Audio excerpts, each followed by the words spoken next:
नमस्कार, मैं हूं मनोज सिंह और आप देख रहे हैं Vikramshila academy YouTube channel.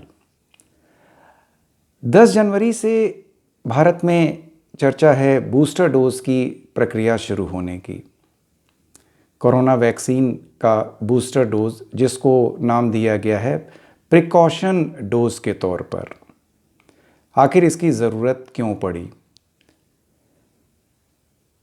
Corona की तीसरी लहर पूरे विश्व में होते हुए हमारे देश में भी आ गई और नया वेरिएंट ओमिक्रॉन आया, जिसका संक्रमण जो दर है, फैलने की जो क्षमता है, वो काफ़ी तेज़ है, काफ़ी ज़्यादा है।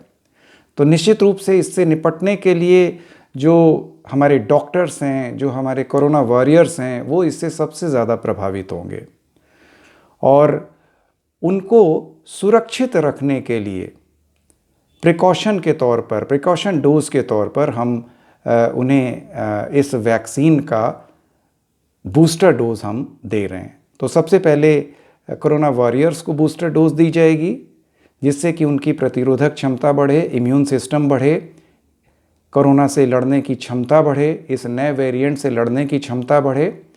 और इसके अलावा 60+ के वे लोग जो किसी न किसी गंभीर बीमारी से पीड़ित हैं, उनको ये बूस्टर डोज दी जा रही है, जिससे कि उनकी कोरोना रोग से लड़ने की क्षमता बढ़ सके। बूस्टर डोज की वैसे आवश्यकता क्यों पड़ती है?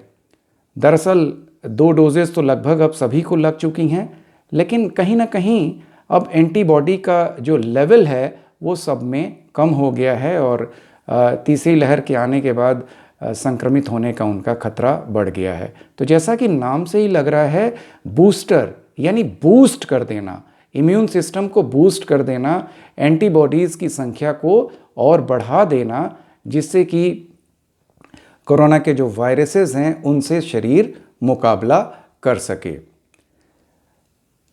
बूस्टर डोज 9 महीने के बाद दी जाएगी, यानी जो सेकेंड डोज इस वैक्सीन की दी गई थी उसके 9 महीने के बाद ही बूस्टर डोज दी जा सकती है। और कौन सी वैक्सीन दी जाएगी?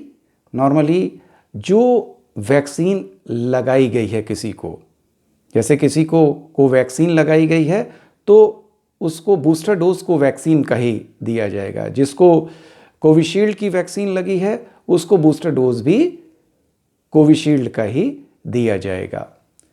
अब किस व्यक्ति को बूस्टर डोज की आवश्यकता है, इसके लिए डॉक्टर्स ही तय करेंगे।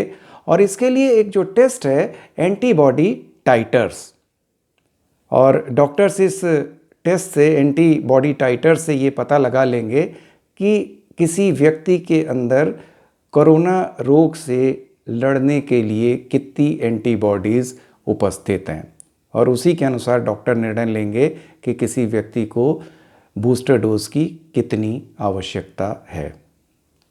और निश्चित रूप से हम इस बीमारी पर विजय पाएंगे, इस महामारी पे हम विजय पाएंगे। और इसी के साथ हम आज का ये जो टॉपिक है ये हम लोग कंप्लीट करते हैं। नमस्कार।